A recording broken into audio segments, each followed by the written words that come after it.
Hablando que en el marco del reconocimiento de esta contribución al desarrollo del país, Editorial Patria Milagro distingue empresas que impulsan este crecimiento económico y social de Colombia. ¿Qué opinión le merece este reconocimiento que otorgamos?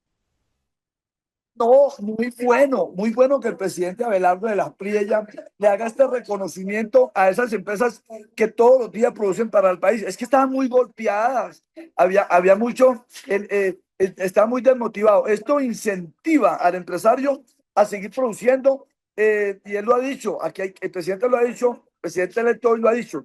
Aquí hay que buscar cómo disminuirle los impuestos a las empresas, a los empresarios, para que puedan producir más y puedan tener sus empleados o pagar sus empleados y emplear más gente.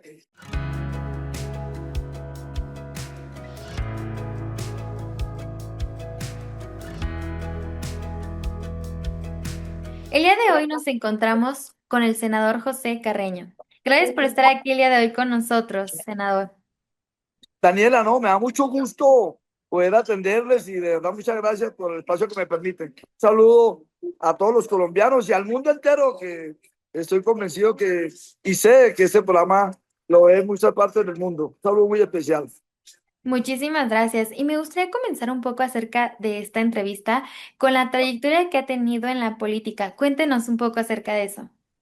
Bueno, no, a ver, yo soy un hombre de 54 años, padre de 5 hijos y orgullosamente fui policía en Colombia durante 23 años en el grado de agente. Después de que salí con la asignación de retiro, o lo que la gente conoce como pensión, incursioné en la política por el Partido Centro Democrático, un partido que su líder natural es el expresidente Álvaro Uribe Vélez, y tuve la oportunidad de ser representante a la Cámara del periodo anterior por el departamento de Arauca. Y hoy, actualmente, senador de la República, periodo que termino este próximo 20 de julio. Básicamente, eso es lo que he hecho en la política. Llevo 7 años en el Congreso de la República, lo cual, pues, muy contento por la oportunidad que me ha dado Dios, primeramente, la vida, el país, los colombianos, de poderles servir desde el Congreso de la República, donde hemos hecho un trabajo muy importante. Y a través de esta experiencia, en esta trayectoria política, cuéntenos cómo visualiza esta nueva etapa que se viene con el presidente Abelardo de la Espriella.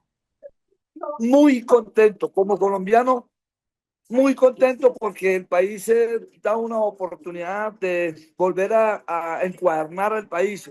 Todo el mundo conoce que el presidente Petro descuadernó totalmente el país, unas dificultades muy difíciles en materia de seguridad, en materia, pues, del orden público, en materia de económico, además con las relaciones internacionales, se puso a pelear con los aliados nuestros como los Estados Unidos, Israel, y eso le hizo mucho daño al país. Se perdió mucha cooperación, por ejemplo, con Israel, el tema de la cooperación de inteligencia, con los Estados Unidos, la cooperación en programas muy sociales para el país y apoyo, por ejemplo, con el programa que conocemos como Plan Colombia de hace 20 años atrás. Es un programa que se utiliza para contrarrestar y neutralizar el tema del narcotráfico, y eso nos ayudaba mucho con el tema de neutralizar a los grupos al margen de la ley, porque ellos se mantienen, entre otras cosas, del narcotráfico.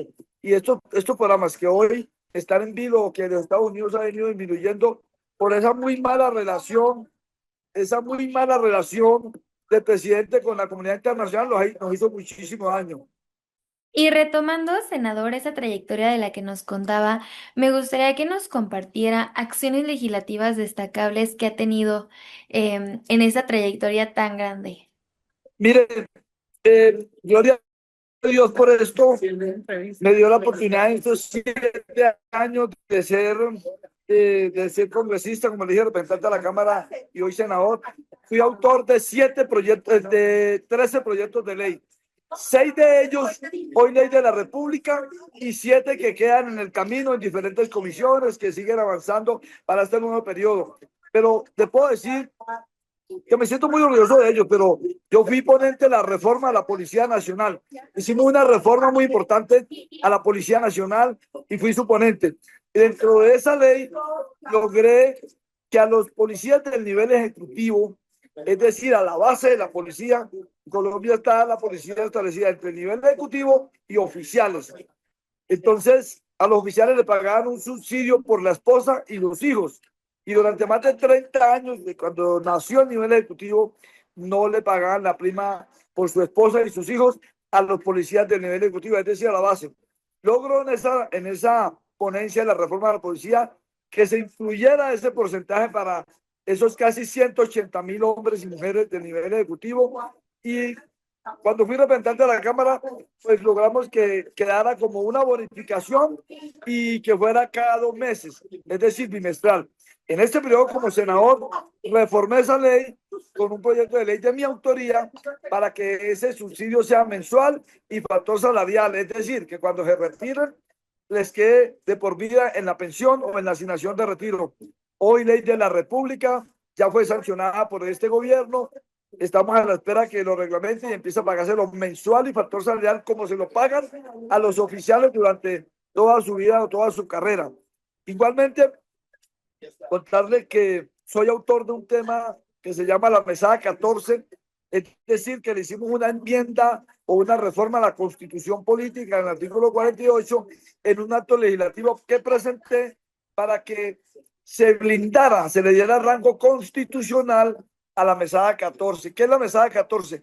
Es la prima de mitad de año que hace más de 20 años se la quitaron mediante un acto legislativo a los funcionarios públicos. Logré en este periodo que a los policías de Colombia, a los soldados de Colombia, es decir, a la Fuerza Aérea, a la Armada Nacional, a la Policía Nacional y al Ejército Nacional, y a los veteranos, los veteranos son quienes ya están en asignación de retiro o pensionados, no se les fuera a quitar esa asignación de retiro porque ya había una demanda y un fallo del Consejo de Estado en una instancia en donde ya se había perdido, es decir, la iban a quitar y entonces logramos reformar la Constitución y darles el rango constitucional y hoy se salvó esa mesada 14 y se la siguen pagando a nuestros soldados y policías activos y ya retirados o pensionados. Igualmente logramos que se le devolviera a un sector de funcionarios del Ministerio de la Defensa que hacía 20 años se les había quitado y no se les estaba pagando.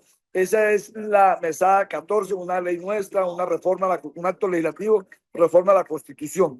Igualmente soy autor de un proyecto de ley que beneficia a 500.000 sordos del país, personas con esta discapacidad, un proyecto muy incluyente para que cada institución del Estado que tenga dentro de su nómina a un intérprete de lengua de señas. Es decir, por ejemplo, si un sordo llega a un hospital X y entonces, ¿cómo hace para hacerse entender del médico? Entonces, sencillamente ese funcionario, el portero o el archivista o la secretaria o el enfermero, deja lo que está haciendo y viene y le interpreta al sordo qué es lo que tiene. O cuando vaya a una institución, una gobernación, una alcaldía, un ministerio, a cualquier parte, a cualquier oficina del Estado, tenga un intérprete de lengua de señas. Es un proyecto muy hermoso que no tuvo dificultades en el legislativo, ni en Cámara, ni en Senado, porque pasó unánimemente.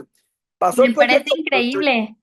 pero el presidente Petro lo objetó, simplemente porque era un proyecto de un congresista de oposición del Centro Democrático, lo objetó.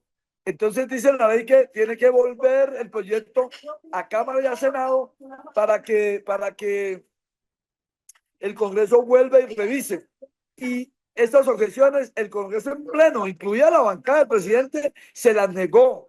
Oh, presidente, es un veto muy bonito, muy incluyente, y volvimos y le votamos las objeciones negativas, lo que quiere decir que el proyecto pasó a la Corte Constitucional y la Corte Constitucional pues es quien dirime este asunto entre el legislativo y el ejecutivo. Estamos a la espera que la Corte dirima el asunto y sea ley de la República y empiece a entrar en vigencia para los 500.000 sordos que hoy tiene Colombia. Y de esta manera saqué 3 proyectos digamos, culturales para el departamento de Arauca, volviendo, por ejemplo, patrimonio histórico cultural a un municipio como Tame, que fue donde nació el Ejército Nacional de Colombia, en donde la historia reviste de un encuentro de Santander y el general Bolívar, donde históricamente se dice que se firmó prácticamente el primer proceso de paz, y le reconocemos a Tamer en sus casi 400 años de historia, con patrimonio histórico. Igual logramos otros dos proyectos más para la OCA de temas de patrimonio histórico de la nación. Y proyectos que me quedan pendientes, proyectos muy bonitos, como que a los colombianos les vendan el SOAT, les vendan el SOAT mensual y no sea anual, porque es que el SOAT lo venden en Colombia, toca pagarlo anualmente. Es decir, completo, nosotros, y muchas veces que los colombianos un vehículo no lo usan, se vara o se lo inmovilizan, pero tienen que pagar completo el año. Entonces, que pretendemos con este proyecto que se le venda a los colombianos el SOAT cada mes o cada 2 meses o cada por mensualidades, mensual, trimestral o trimestral. También es un proyecto de bastante impacto importante. Otro proyecto nuestro es el de la maquinaria amarilla. Aquí nuestra fuerza pública, las autoridades del país le incautan la maquinaria amarilla a los guías. En el mismo sitio donde se incauta la maquinaria, destruyen esa maquinaria muchas veces nueva, y que esa maquinaria le puede servir a los colombianos. Entonces, lo que se le entregue a los entes territoriales, es decir, a las gobernaciones, a las alcaldías o a las asociaciones de campesinos o gremios campesinos, para que produzcan la tierra y puedan ellos utilizarla y no se destruya. Se le quita la maquinaria a los bandidos, pero se le entrega a la gente de bien. Y bueno, de esta manera son 13 proyectos de ley de nuestra autoría en este recorrido por el Congreso de la República. Y me gustaría cerrar esta entrevista hablando que en el marco del reconocimiento de esta contribución al desarrollo del país, Editorial Patria Milagro distingue empresas que impulsan este crecimiento económico y social de Colombia. ¿Qué opinión le merece este reconocimiento que otorgamos? No, muy bueno que el presidente Abelardo de la Priella le haga este reconocimiento a esas empresas que todos los días producen para el país. Es que estaban muy golpeadas, había mucho, está muy desmotivado. Esto incentiva al empresario a seguir produciendo, y él lo ha dicho, el presidente lo ha dicho, el presidente electo hoy lo ha dicho. Aquí hay que buscar cómo disminuir los impuestos a las empresas, a los empresarios, para que puedan producir más y puedan tener sus empleados o pagar sus empleados y emplear más gente. Hoy el salario mínimo que ustedes conocen que tuvo una subida bastante importante. El presidente ha dicho, no le vamos a bajar el salario mínimo a los colombianos, lo que vamos a es ayudarle al empresario para incentivarlo, que el empresario pueda producir más con menos impuestos. Hombre, esto es muy saludable, es muy saludable. Además que el inversionista o el empresario extranjero va a volver a la región. El empresario va a volver a Colombia para seguir invirtiendo en el país. Esto es muy motivante, y veremos en los próximos meses cómo el crecimiento del empresariado en Colombia va a ser un tema muy importante para ya tan golpeada economía que este gobierno dejó. Que este gobierno no solamente golpeó a la economía, sino que le dio salvoconducto, le dio concesiones a la FARC, al ELN, a los criminales, y esto ha desmotivado mucho a la inversión del extranjero en Colombia. Muchas empresas se fueron, cerraron, porque no había seguridad jurídica. Hoy el presidente Abelardo de la Espriella, eso es lo que le ofrece al país, seguridad jurídica. Y vemos, y usted lo va a ver, todos los colombianos van a ver cómo va a resurgir hoy la economía en el país, sobre todo haciendo un factor muy importante, golpeando como tiene que ser a las estructuras criminales de la FARC, del ELN, los clanes que hay en Colombia que tanto daño le hacen al país. Esto es muy importante. Estos anuncios que hace el presidente son muy importantes para Colombia. Senador, muchísimas gracias por esta entrevista tan enriquecedora. Le deseamos como editorial también un futuro prometedor y gracias por las acciones legislativas que hizo durante su trayectoria. No, muchas gracias a ustedes, y estamos muy contentos en el país, sobre todo con ese primer anuncio que hace el presidente, que le da 1 mes de plazo a los grupos terroristas en Colombia para que aprovechen los programas que tiene el gobierno de inserción. Y si no, pues tendrán todo el peso de la ley como tiene que ser. Nuestra fuerza pública en Colombia, nuestros soldados y policías están bien preparados, lo que están es desmotivados, pero están muy bien preparados para neutralizarlos. A mí me parece que es significativo quitar esa chequera a la FARC y al ELN, a los grupos terroristas, accionando contra ellos y quitándole sobre todo esas concesiones que Petro le dio a la FARC y al ELN. Ustedes conocen la historia de lo que ha hecho, que lo que hizo fue hacerle fuego a estos sinvergüenzas y acabaron el país, lo descuadernaron. Hoy la Patria Milagro realmente va a ser de mucho honor para nosotros, de mucha alegría para todos los colombianos. Y los colombianos que se fueron del país en estos 4 años van a volver muy motivados. Muchas gracias. Muchísimas gracias, senador.